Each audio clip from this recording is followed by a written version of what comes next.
Hello, I'd like to welcome you to our session. Is it still this morning? Yes, this morning. I'm Donna Stanford with the Virtual Edge, and I am going to introduce our speakers. For the virtual audience, I'm also monitoring the Twitter feed. If you'll use the code VES11B as in boy, I will get your questions into the speakers. Today we have three association speakers that are going to present their case studies, their excellent case studies on how they have used virtual to create their hybrid events. We have Shannon Dewey with the American Payroll Association, Kristen Foldvik with the Special Libraries Association, which I said right this time, I say it wrong all the time, and Tammy Blossel with ASAE. So I'm not going to take up too much time. Again, virtual audience, send your questions to VES11B as in boy. And ladies, if you want to get started. Thank you, Donna. First, I just want to say thank you all for being in attendance today, and also to recognize our virtual audience, and welcome to all of you as well. My name is Shannon Dewey, and I'm the Solutions Manager for the American Payroll Association. I'm also the Project Manager for our virtual conference. A little bit about the American Payroll Association. We have 20,000 members, and we are the premier source for payroll-related education, certification, and training. Our physical event, called Congress, is going on its 29th year, and we, in 2010, actually had 1,900 attendees at our physical event in Washington, D.C. We had over 100 vendors and 170 workshops. Why did we decide to go hybrid? Well, basically it was twofold. First, we wanted to reach a larger audience. We wanted to reach the international crowd as well as any new people to the profession and anyone who might be interested in learning more about the APA. We also wanted to offer a taste of the physical event to a virtual audience. Those are the main reasons that we decided to go with a hybrid event this year, doing both the virtual and the physical. About our virtual event itself, our platform provider Unisphere helped us to create an environment that included a conference hall with 4 workshops plus 1 general session.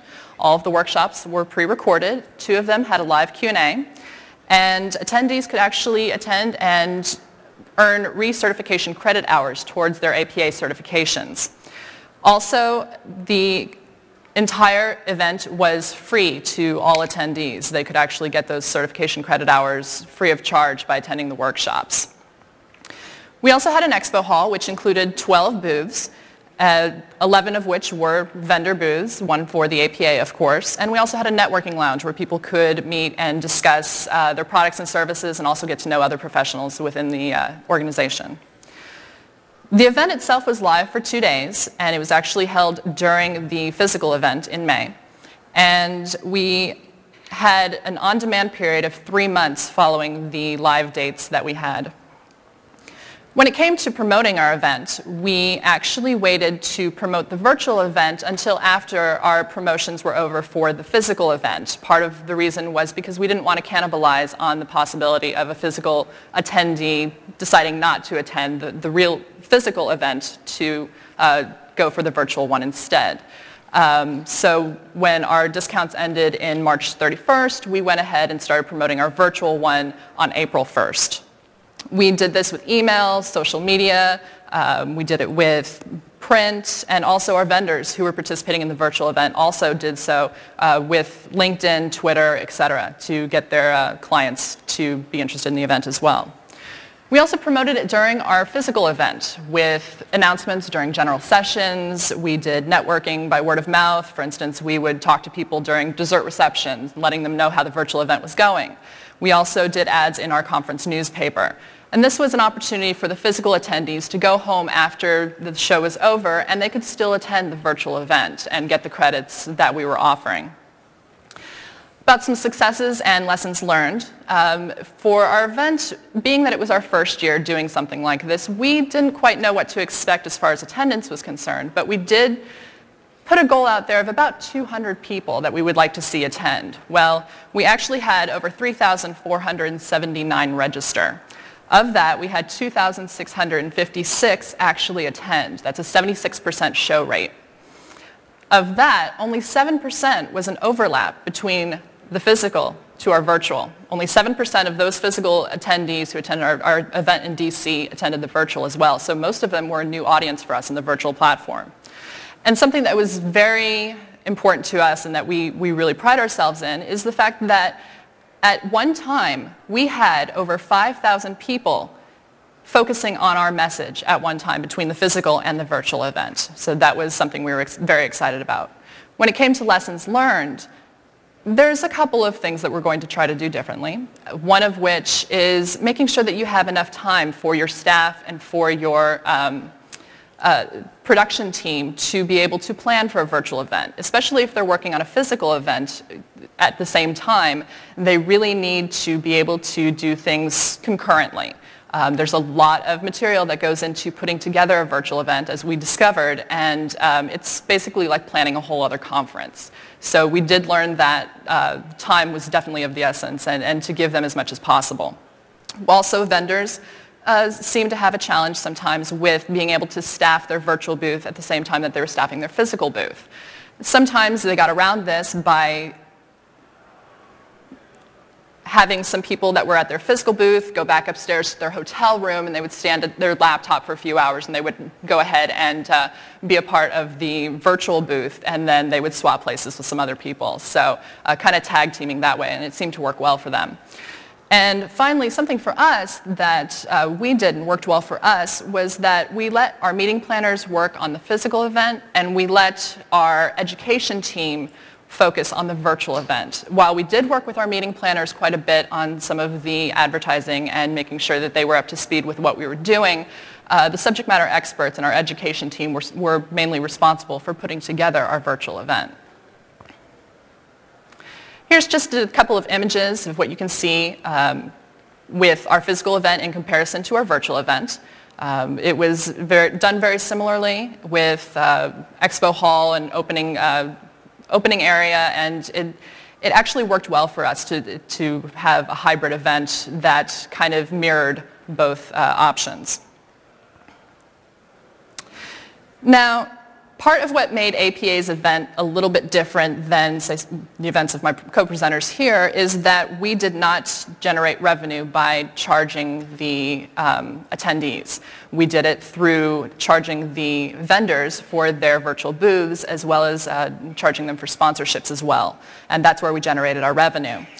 All of the vendors received a full list of leads from all of the registrants of the virtual event, so that's over 3,000 leads that they received by participating in this event. And the sponsors received prime placement within the event and as well on our promotional materials. They were up on the top of all of our promotional materials. When we began to sell this to our vendors, we discovered that it was going to be a hard sell. Most of them had never done this kind of thing before. So it turned into a project for us where we really had to get out there and make a lot of personal phone calls, a lot of personal emails, and really get them to trust us that this event was going to go well and that they were going to benefit from it. And we actually did show them that. When we began doing this, we needed to put together some requirements for them as well. One of the requirements being that if they were going to participate in the virtual event, they also needed to have a booth in our physical event. So that was one of the requirements. Another one was that they were responsible for building their own booth. We would provide the support that we could, but they managed all of their own content, and that was something that they were responsible for. That's also where the training came in. With the help of Unisphere, we were able to do 2 different training sessions for our vendors where they were trained on how to build their booth and how to insert content into the virtual environment. And then later we did a training session for those who would actually be working the booth during the event and how to approach attendees and have conversations with them. We also worked with them in any way that we could to support them and also monitor their progress and make sure that they were done on time so that the event would go off without a hitch. Shannon, before you go on, can I just ask you a couple questions? Who Sure. sold the virtual booths? Was it the same people who sold the physical booths, or was it a different sales team? It was actually the same team. It was one of those that we had a vendor relations team that was responsible for selling both, but we had one person that was more responsible for the virtual, although she knew all of the contacts for the physical as well. So there was a lot of communication that had to be had for that. And you said it was difficult. What was the length of the sales cycle? It could vary. We started in December. Our event was in May. So we started selling in 6 months prior to the event at least. And we had short timelines because we wanted to give them time to be able to build out their booths. So we tried to finish everything up by the end of January. It was difficult to do, but it worked out well. What was your feedback from the attendees after your discount? So you said you promoted it after the discounts. Did you get feedback from the people that were physically there saying, oh, why didn't you tell me about this ahead of time? Actually, they were all very happy to have the opportunity to attend again because, like I said, they were able to attend both events. The virtual was available for them on demand after the physical event was over. So most of our attendees to our physical event always attend our physical event. It's kind of a mecca for them in some ways. So that was something that they really enjoyed, being able to get the extra credits after they went to the physical one. This here is just an example of what our expo hall looked like to give you an idea of how we laid out our hall. All of our booths were done alphabetically. However, we did have 2 premier sponsors, and you will see that they are located in the front of the hall as well. Before I go and start. Yeah, I have a question. Sure. Did you have anyone that exhibited or sponsored virtually but did not do the live event? We did have inquiries as to whether or not they would be able to do that. It was something that we considered, but we also considered charging them a higher rate if they were just going to do the virtual. Did that happen, though? Not for 2010. We are looking at a couple exhibitors doing that for 2011. I'd be very interested to see how that goes. Sure.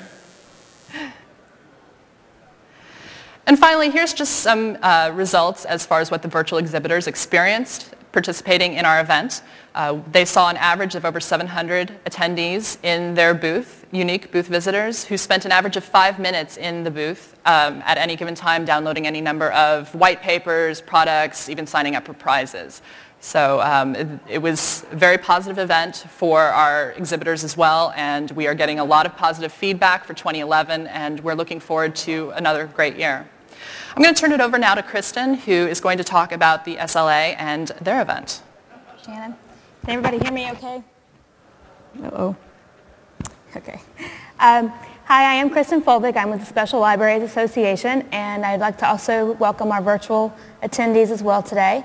I am on Twitter at kfoldvik, so I'm not monitoring my feed right now, obviously, but if you have questions after the event, please feel free to contact me there as well. A little bit about SLA. SLA is, we have 10,000 members right now, and we usually have about 4,000 to 5,000 at our annual event. We usually have around 400 booths in our exhibit hall. And so we decided to go hybrid for a number of reasons. Our members are very tech savvy. They are high usage of webinars, and they had gotten into things like Second Life. So I knew we needed to start this to stay ahead of the curve of our membership.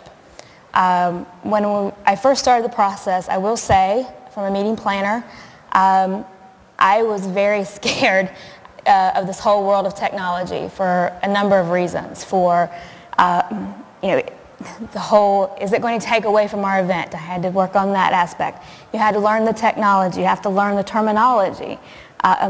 So it's a whole, I will not lie, it's a whole world out there to learn. I will say when I started my RFP process, from the time I started writing my RFP till we made a final decision, it was about 5 months process. And at the end, we will show you a URL, and it has some handouts that we're making available to you. And I have posted my RFP for the virtual event on there so that you can access that, because I know that that takes meeting planners a long time just to write the RFP. But on that note, I will say make sure that you tailor it to your event. Don't just take my RFP and put it out there, because every event's different. But it will give you a basis to start. But anyway, and I will say as a meeting planner to anybody out there, start somewhere. If you're just starting streaming a couple of videos of your event, it's a process that's growing. It's going to be part of our world. So start somewhere. When I went to it, you know, because our members had been in Second Life, we'd been doing sessions in Second Life, I wanted something that had that feeling of an avatar of people who could communicate in a world. It wasn't just them listening to video. I did some research on some different companies, you know, and it was hard to find what I wanted. Luckily, we worked through our AV company, AVMG, and with them they had found a partnership with Digitel, and we came in and, I keep hitting the wrong button, sorry, and showed us a demo, and I really liked the system. So if you will show the video of SLA, this will give you an idea of what our event looked like.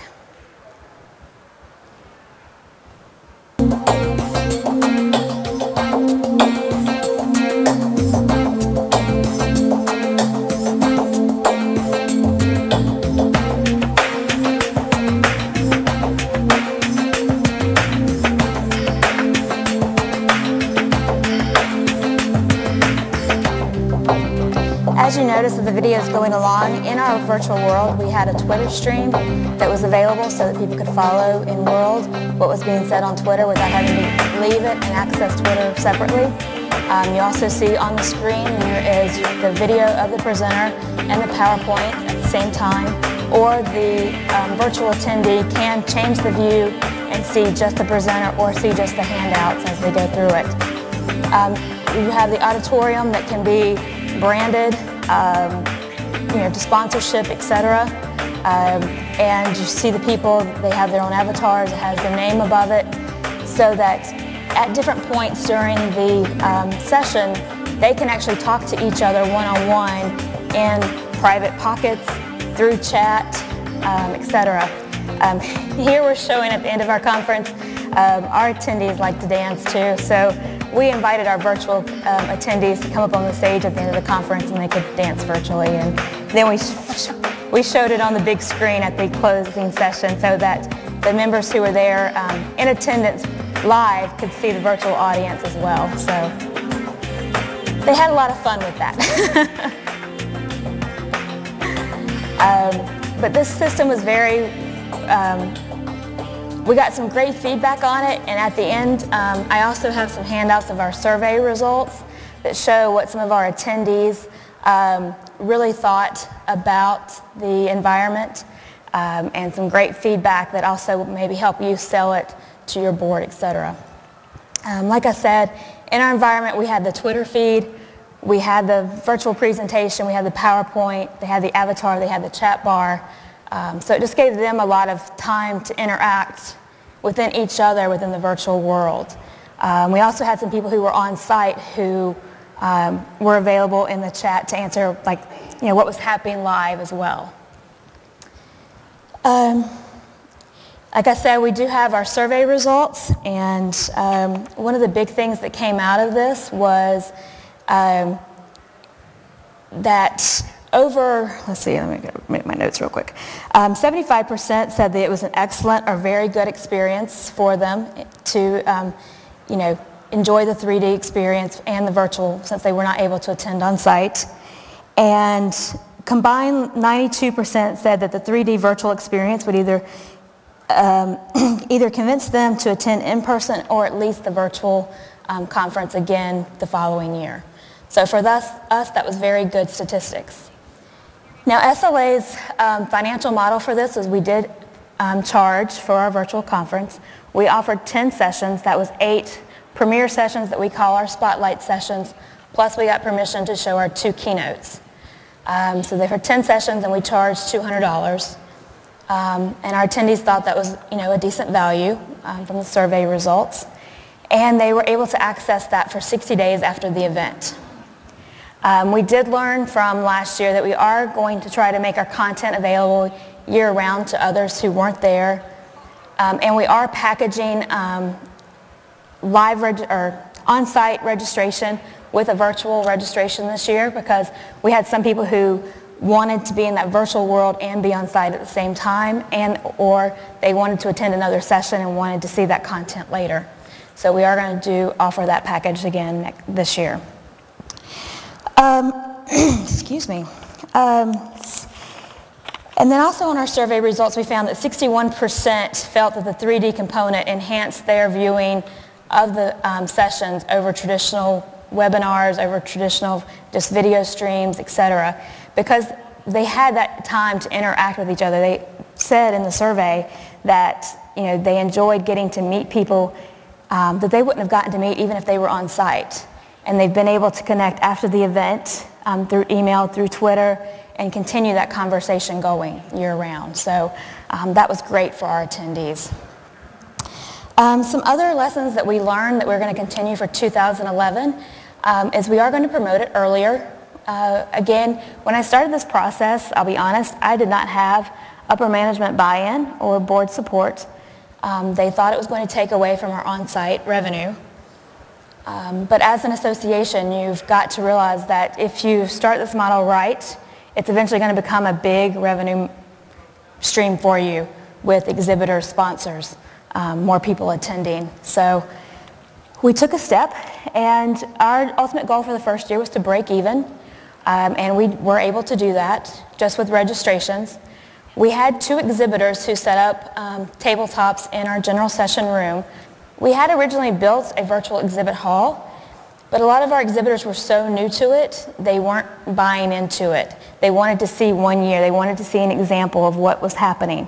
So now we have some great data. We have examples to show them, and so this year we are packaging it with their on-site booth and giving them that opportunity to be in the virtual world this year to grasp or get the attention of those attendees there as well.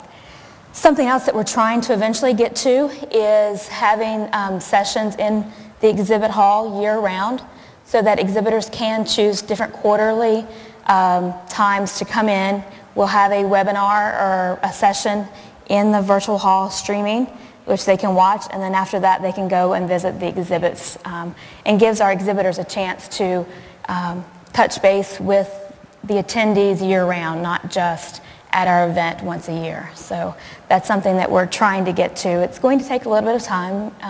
It's not going to be all done in 1 year, but that's a model that we're trying to get to help our exhibitors.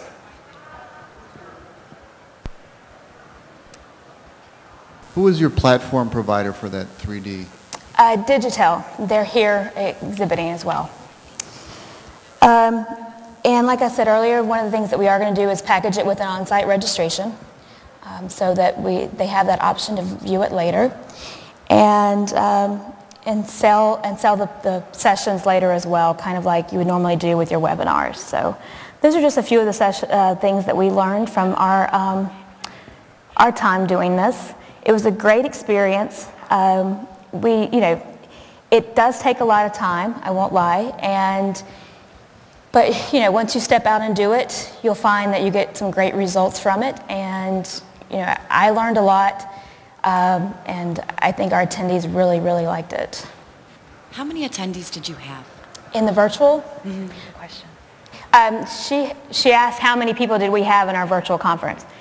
This year we only had 100 attendees. So it was a smaller number, but again, it was our first year doing it, and we did promote it late, and we will promote it earlier this year. So I know that some of you charge attendees registration fees and some of you don't, and I'd just like to kind of hear kind of how you arrived at the decision, what the pros and cons were. For me, I had no choice but to charge, to be honest, because of the financial model of our association, and we had to at least break even on recovering our cost. Our attendees are pretty used to paying for some content of some sort, so for my group it wasn't that much of a stretch from the norm to charge them for this content. We tried to price it reasonably. Our on-site registration is pretty inexpensive as well. I mean, we're still under $500 for our conference registration.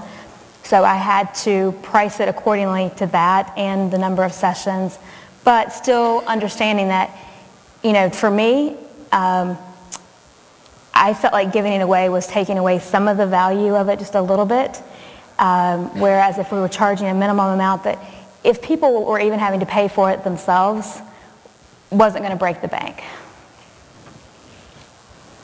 For us, when it came to deciding not to charge our attendees, the reason that we chose that was a couple reasons. First was technology. Our system in-house was a little bit difficult to actually arrange, so we would be able to work through our platform to do the charge.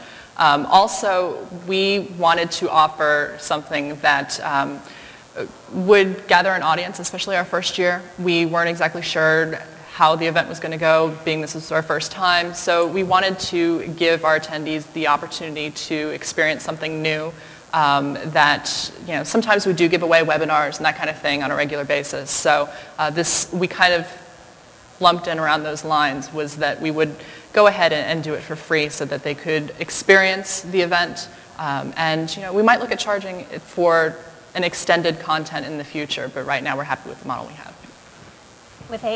With ASA, can you hear me? With ASAE, we actually were on the higher end of charging. One, we did not do an exhibit hall, and two, we really wanted to do a live case study as to what we could evaluate and assess from the data that we received from the actual virtual attendee. We did not incorporate the on-site attendee into this medium, and our membership, they give us a little bit longer leash to enable us to be able to go out and really truly test programs such as this. So when we were doing our research, how we came up with pricing, because that typically becomes a question, at that time last year when we launched our first event, our early bird registration for the physical event was $7.95, and the average industry rating that we found percentage-wise and pricing was a sweet spot of about 30%. And so we actually priced out our virtual annual meeting at $5.95. Now I'll get into the details of what we actually offered with that inclusive package into my presentation. But I wanted to share a finding with you that we found with the virtual attendees. Our audience base, ASAE, we're the American Society Association of Executives. And one thing before I get into the study, I want to find out a little bit about our audience, both our physical and our virtual audience. And welcome to our virtual audience. I'm thrilled that you're here with us today. I wanted to find out, to those who are on the physical floor, how many of you are not association professionals? And for those of you who are joining us virtually, if you could Twitter that same answer, that would be great. If you're not, raise your hands up high. Okay. For those of you who are in the room, I would love to know, for those that are professionals, association professionals, how many of you have not done any type of virtual conference before in this medium? Raise your hands high, and if the virtual attendees could do the same for us, please, on Twitter. Great, thank you. Dawn, are we getting any responses? Not that Okay. fast. A little bit faster, is that right? We do have a question. That'd be great. I do have one quick question, and it could go to all three of you. So, and you can maybe incorporate it in your it may be in your presentation. But what I would like to know is the usage of the virtual medium. Do you have the demographics of age and sex broken down to see who's using it? For us, our average membership is around 50 and mostly female. Our demographics for the virtual hybrid event seem to fall very similar. Typically they were, we didn't collect age, but there probably was about 60% female, 40% male. And just from their questions that we had, I would assume a lot of them were in the 40 to 60 age range. For ASAE, the average age is about 50, predominantly male. Our audience, we actually serve we're the Association of Associations. We're the mothership here in the United States. And so we serve the association professional, enabling people to do their jobs better. So getting back to some of the questions that we had from Twitter, Donna, do we have any input from our Twitter feed as to how many non-association professionals we have? No, I do have people answering that they've attended virtual conferences, but... Great, I'm glad to hear that. And I do have, I just got a tweet from, there are some non-association people. Wonderful. Well, welcome for joining us.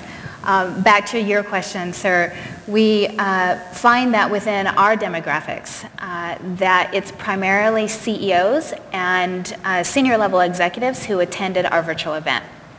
Getting back to the earlier question, we also found that for pricing out at $595, half of our membership is considered small staff association professionals. A small staff is anywhere from 1 to 10 staff, and their budget is probably somewhere between $2 million to $10 million total budget.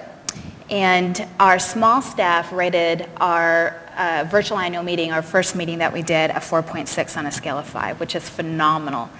We're very, very happy with that overall rating. So again, about ASAE, we have 22,000 members approximately. We have 120 staff. We're based out of Washington, D.C., and we have a $32 million operating budget. The rationale and the goals behind doing a live hybrid started actually approximately middle of last year, approximately July, right after I came back from maternity leave, and I thought I was going to have smooth sailing coming back and adjusting, becoming a working mom, but that wasn't the case. And my senior execs came to me and said, we need to do this. We have all of these vendors coming to us, it wasn't our membership, telling us that this is something that ASAE must do. We need to be ahead of the chasm where we are not necessarily behind the curve, that we are actually the early adopters, and we agreed with them. And so we went out, myself and a small team, and we evaluated 40 different companies and assessed 10 different platforms. And I'd like to share with any of the technology vendors that might be in this room or joining us here virtually, you are hard to find through Google right now. You are very difficult to find in September. When you do a search on virtual conference, you don't immediately come up. The searches are hard to find, so you might want to go back to your marketing department and assess why your analytics are not pulling you up under Google searches. But through that, we did find 40 companies through various media, and we had created a 10-page specification sheet of what we were looking for to deliver our first virtual event. And we knew that there's no way that we could do all 10 pages, so we narrowed it down to 1.5 pages. And then out of those 40 companies that we assessed, we did it via the web, we did it via your demos that are on the web, or not, if I can give you a hint. We did it by talking to you. We did it by actually talking to members, as here I have my colleagues, as to what was working, what wasn't working within the various platform providers that are out there. We also developed a positioning statement. And in that positioning statement was our goals. Why is it that we're actually doing this? And we decided that we had 3 primary areas. We wanted to focus on members who have engaged with us, but were not currently engaging with us, anywhere from 1 to 3 years. We definitely wanted to reach out to a new audience. Why is it that we only have 22,000 members when we represent down to the nth degree 300 million people in this country? We service association professionals. How many of you in this room physically actually are a member of some sort of an association? Homeowners, automobile, how about on Twitter? Yeah, almost 100% of you. So we service the staff who actually give you that information to make your lives easier. So we have to make their jobs easier. And so in our positioning statement, we knew that we needed to reach out to various audiences. In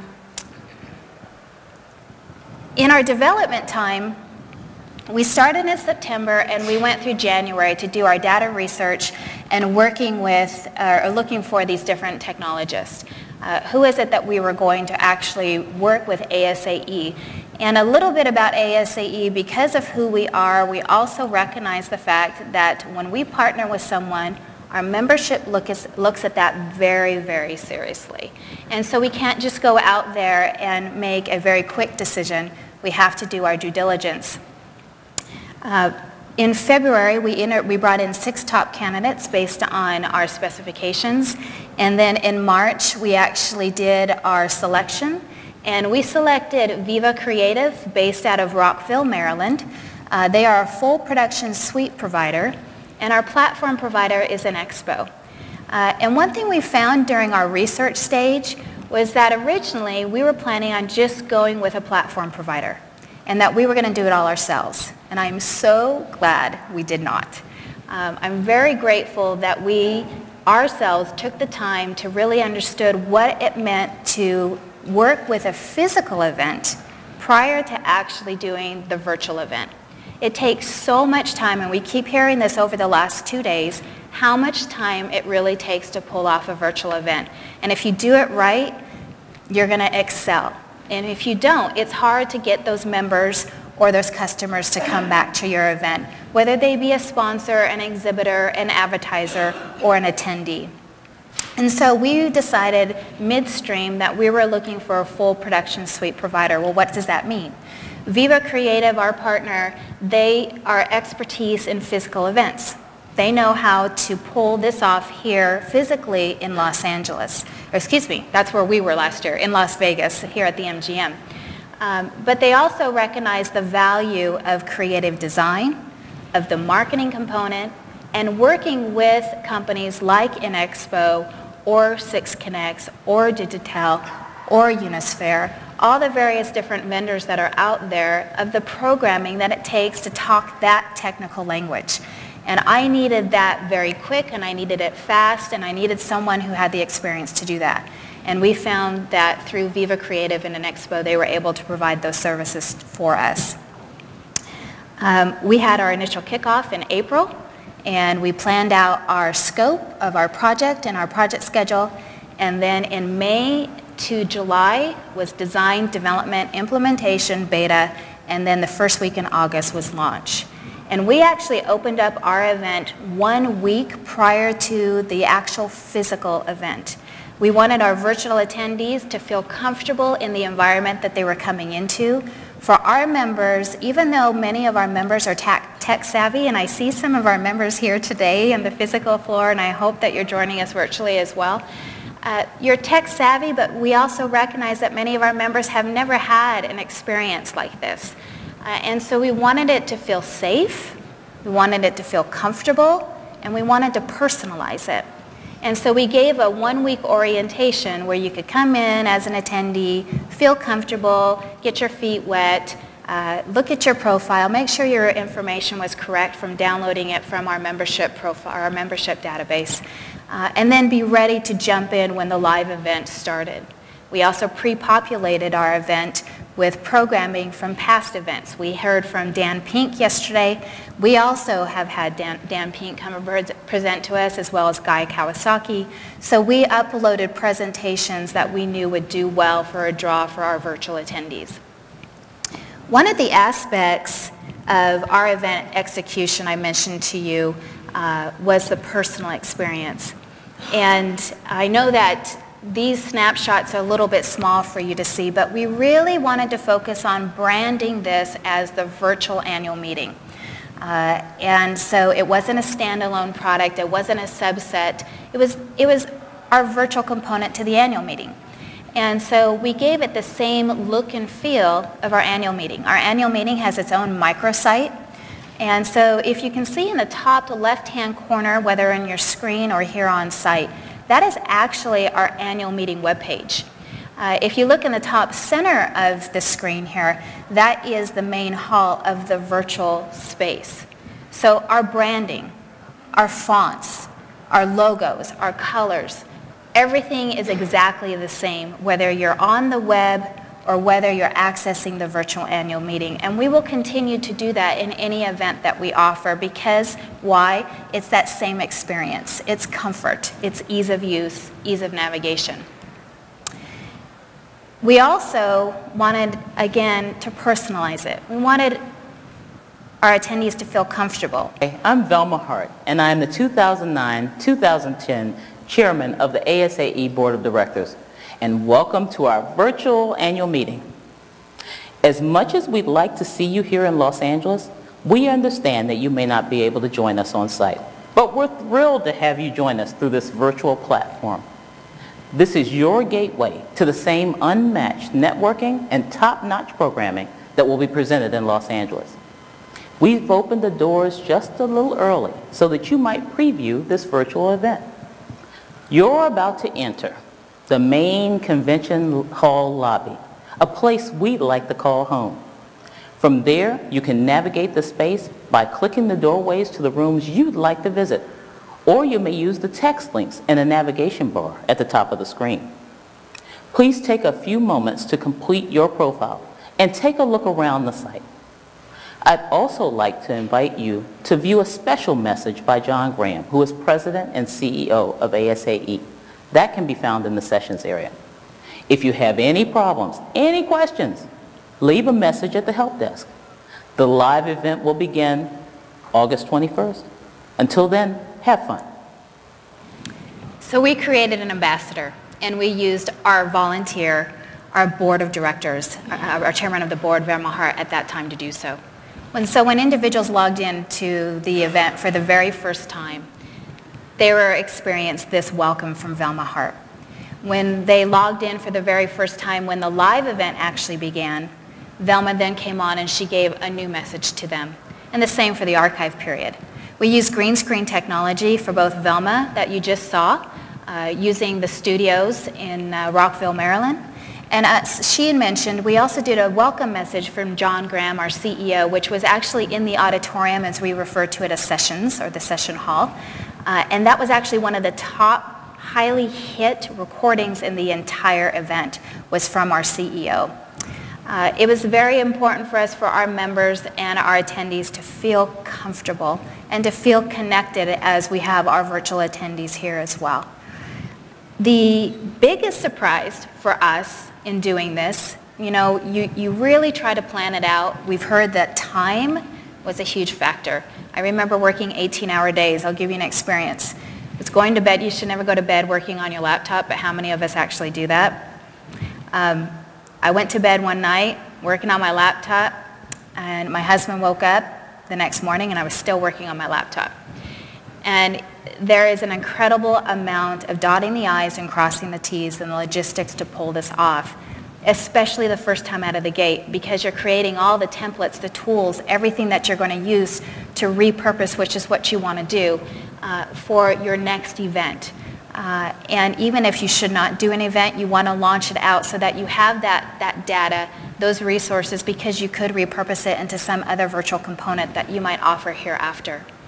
The room setup, we actually did a total of 24 live broadcasted sessions, 3 general sessions, 9 thought leader sessions. A thought leader would be equivalent to Stephen M.R. Covey, and 12 education learning labs.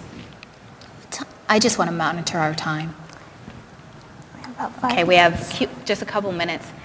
We did over 33 hours of live broadcasting in 3 days, very similar to what the Virtual Edge Summit is doing here in these last 2 days. We found, as a very big surprise, not a surprise to convention centers, so if anyone from the MGM is listening in, their bread and butter now is internet.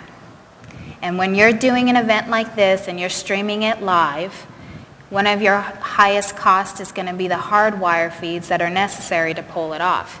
We spent $33,000 to feed 4 concurrent sessions, those 24 sessions. That was a big surprise to us. No matter how much due diligence we did on our part with our meeting staff, we weren't expecting that high of a rate. There are ways to get around that, and a lot of the vendors would be very happy here to share that with you. But what we found from our members, they wanted to be connected live to the physical event. We will continue as ASAE to stream live sessions to our attendees who join us virtually. 50% of our registrants attended the archive, which was a 90-day period. That is a very high turnout. On average, live and archived event, individuals spent 2 hours in the event at any given time. And we had a total of, for each individual, a total of 6 distinct visits. Now, we did not break even Because again, we were not funding this through advertising or sponsorships. We did charge a $5.95 registration fee. We had a total of 245 registrations. You can do the math. We were a six-figure cost to this. But we went out there, we went full board, we put it on the line, and we realized that there are certain things that we will need to change. We will be doing so, but we felt that it was very important that we test this out of the gates. There's a question on the floor. Yep. Can I ask why you decided not to have exhibits or sponsorships? Very good question. I'm glad it was asked. And I do know that our time is growing short here. This was new for us, and we didn't have the expertise to pull this off. As Vice President of Online Learning, it's my job to keep abreast as to what's going on in the various industries, but keeping abreast and actually doing are two different things, as we well know. The exhibit hall would have been too much for us in the window of time that we had, and our exhibitors were not ready. They're gun shy. So while we were at the annual meeting in Los Angeles, we actually, with our partner, created a mock exhibit hall and used our exhibitors, a couple of our exhibitors who were on our floor in Los Angeles, and gave them in their own exhibitor space a viewing of what they can expect. And we will be having an exhibit hall in our annual meeting in August in St. Louis. Question on the floor? For all of you, how long out did you market the event? I know everyone had said that you might have waited a little too long to market it, so just wondering what your time period was. We went ahead and started marketing to the virtual audience, or to all of our members and to the public, beginning April 1st, and our event was the end of May. That actually is a model we're going to be following again this year, because we want to make sure that we do have as many people who want to sign up for the physical event given the opportunity to do so first, and then we'll go ahead and move forward with virtual registrations. Real quick, our event was held in June. We also started in April after our early bird ended. This year we are opening it up and marketing it as our registration opens at the end of January.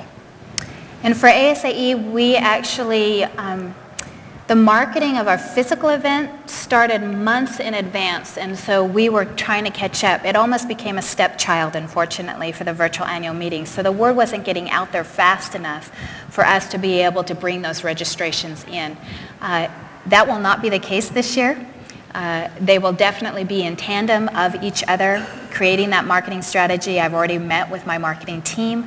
Our microsite will go live in March. So both the physical and the virtual will be on that microsite, ready for those registrations. We are at the end of our time, but I wanted to share with you a couple of stats that we found. I mentioned earlier that 50% of our attendees had participated in the archive. We also found during the registration process, 50% of our virtual attendees had at least one, if not two, senior level executives who would be attending the physical space in Los Angeles. Our evaluations are telling us that we can see potentially a 30% increase of registrations for the physical event in St. Louis. We'll see if that comes to bear. That was what the information we had received from our data research as well, so we're very glad to see that that actually has come to fruition. We also found that our total evaluation score being 4.3, and I mentioned to you that our small staff rated it a 4.6, even at that $5.95 price point. Can I cut in line in front of you, Marie? I have a bunch of questions from the virtual audience. Great. Let's try and get to some of these. Great. And then I'll let you go, Marie. Can you, the pre-event, Tammy, that you had, the 1 week pre-event, was that open only to pre-registrants for the physical event, or could anyone go into the virtual event during that week before the physical? The pre-orientation period was only open to anyone who actually registered for the virtual annual meeting, and we did not open up the annual meeting, the virtual annual meeting, to the on-site attendee. Let me give you a little bit of difference of the two different product sets. I mentioned that earlier about the $5.95 price point. We recorded approximately 70 sessions, audio sync to slide. That was captured by another partner of ours, and we provided all of those archives into the virtual annual meeting. On-site, if you attended on-site, you get one free day of recordings, and then you can purchase any additional recordings. Now in the future, we recognize from our on-site attendee and our virtual attendee, they want to connect. So we have to find the happy medium to make this happen, similar to what Virtual Edge and PCMA are offering the virtual and the on-site attendee. So the orientation period was only for anyone who registered. We were not going to open up the virtual event to the on-site attendee by way of registration. When they were really starting to hear the buzz in LA, we decided, as we were literally traveling back at the end of the annual meeting, and all of you know what that's like, the last thing you want to do is to scramble to make another change. But we did, and we provided an on-site attendee price. We provided a non-attendee price so that there was a way for individuals to access the archive. The sales weren't very high, but at least we made that available. Marie? I just wonder if any of you considered not doing a live hybrid event. So in other words, just as you said, Tammy, recording programs and then having them available in an on-demand format following the meeting. My sense is that would really cut down on the expense side, but I just wondered if that was any part of your consideration.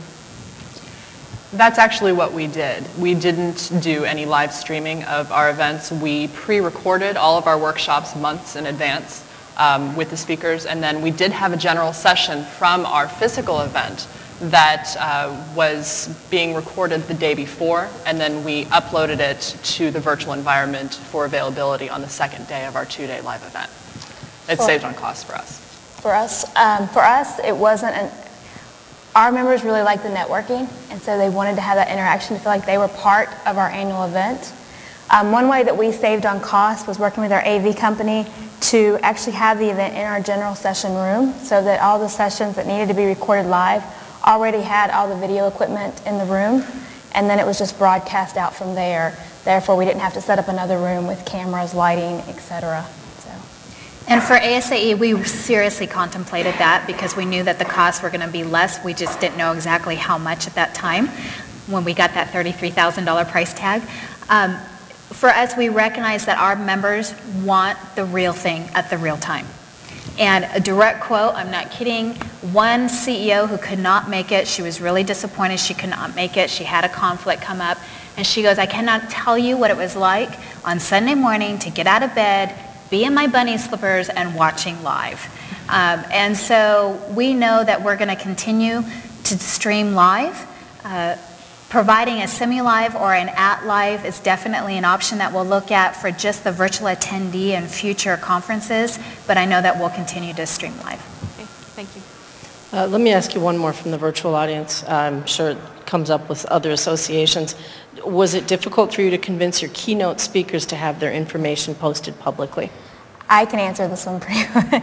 Yes, it's always tough, even for us to have permission to video it and archive it. A lot of them are scared that it's going to get out there. I found that if you're working with speakers bureaus, etc., let them know ahead of time. A lot of them are becoming more accustomed to this. I found through some research that a lot of them, if it's a paid event where the registration is restricted, just as your on-site event is, they're more apt to letting you do it versus if it's a free event that anybody can come in and join because their content's getting out there too much, whereas it's restricted or a paid event, it's just like if they're paying to come to your event on site. So the keynote's a little bit more agreeable to that. For ASAE, we did not. We actually went to them and said, the ship's already left the harbor, and we're not the ones who decided to let that ship sail. So you can be on our ship, or you could be a late adopter, and you choose. So our 3 general session speakers did agree.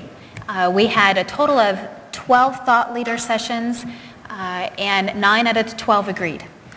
So one thing that we did differently for the video archive versus the audio sync to slide archive was that the virtual attendees could not download that video archive because it's their proprietary content, and it can't get onto the YouTube channels, things of that like. So if you're really good at it, you probably can figure it out, but our engineer did a really good job to make sure that they could not do that. So fortunately, we did not receive that level of scrutiny. I will advise, though, speaker management and speaker preparation is vital. Your paid professionals, they get it, they're in front of the camera, they understand what it's like, they know what it's like to have lights beaming down on you. But when you have speakers who are not familiar with pipe and drape, who are not familiar with typical setup on a stage or on a platform, and they're limited to where they can walk if they're pacing, if they're not familiar with microphones or repeating questions so that your virtual attendees can actually hear that question, because we have that problem all the time in our space because our members aren't accustomed to it in the physical space. You really need to focus on that speaker preparation to the point that we recognize we are going to have a very special agreement that the speakers must sign in blood that they will not do X and they will adhere to Y. Because we want them to be comfortable and we want them to be successful. Great, thank you. I'd like to thank both of our audiences and our speakers as well for an excellent session. Thank you.